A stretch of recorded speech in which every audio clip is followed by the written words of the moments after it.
قارنوا بين نظرة كل هؤلاء وبين نظرة هذا الناصبي الخبيث الذي يقول لم يكن في الخروج، يعني في خروج الحسين عليه السلام، لا مصلحة دين ولا مصلحة دنيا.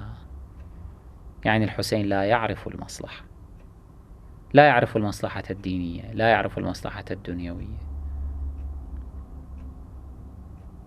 هنا لأنه يشتد فإنه يحاول أن يخفف، يعطي بلسما كما قلنا. هذا أسلوب ابن تيمية كما نبهنا أكثر من مرة، يعني نوع من المداورة حتى لا يظهر مكنون ما يعتقد به، وإلا الرجل ناصبي ماكو كلام. فلذلك هنا يشتد على الحسين، يقول لم يكن في الخروج لا مصلحة دين ولا مصلحة دنيا، فيعود هنا يحاول أن يخفف شوي يلزم بريك، فيقول بل تمكن أولئك الظلمة الطغاة من سبط رسول الله صلى الله عليه وآله وسلم حتى قتلوه مظلوما شهيدا. هنا أعطاك مخدرا. لماذا؟ لأنه يريد أن يعطف على ذلك أو يتم كلامه ويأتي بجملة هي أشد وأقسى وأكثر فظاعة من الجملة السابقة، أنه لم يكن في خروجه مصلحة دين ولا دنيا. يريد أن يهيئك حتى لا ترميه بأنه ناصبي وأنه تطاول على سبط رسول الله وريحانته، بل من هو من رسول الله كرسول الله، حسين مني وأنا من حسين. فيريد أن يهيئك لتقبل الكلام الآخر الذي هو شديد جدا، فيقول حتى قتلوه مظلوما شهيدا وكان في خروجه وقتله من الفساد ما لم يكن حصل لو قعد في بلده. لو قعد أحسن، هذا خرج سوالنا فساد. الله أكبر.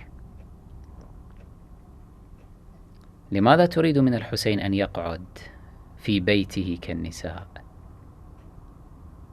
لأنك تحامي عن بني أمية؟ هذا مبدأ يرفضه الحسين. هو حينما خرج أعلنها واضحة صريحة: إنما خرجت لطلب الإصلاح في أمة جدي. وأنت أيها اللعين تكذب الحسين فتقول لم يكن في خروجه لا مصلحة دين ولا مصلحة دنيا. الحسين يقول مصلحة، يقول خرجت لطلب الإصلاح، أنت تقول لا مصلحة ولا إصلاح بل فساد. وحصل فساد عظيم لم يكن ليحصل لو قعد في بلده.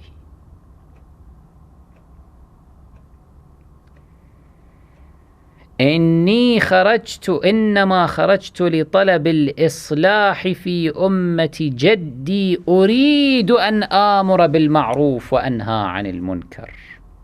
أريد أن أحيي هذه الوظيفة العظيمة التي تحاولون إلغاءها. ما معنى كلام أنه اقعد في بيتك واصبر على الحاكم وأطع وإلى آخره، أنه لا أمر بالمعروف ولا نهي عن المنكر؟ خلص بطلنا. يعني أمامك المنكر، الحاكم أفشى المنكر وأمات المعروف، يقول لك اسكت، أغمض عينيك، لا أرى لا أسمع لا أتكلم. يقول وكان في خروجه وقتله من الفساد ما لم يكن حصل لو قعد في بلده. ويشتد أكثر ويتحامل أكثر على أبي عبد الله الحسين عليه السلام ويظهر مكنونات ما يعتقد.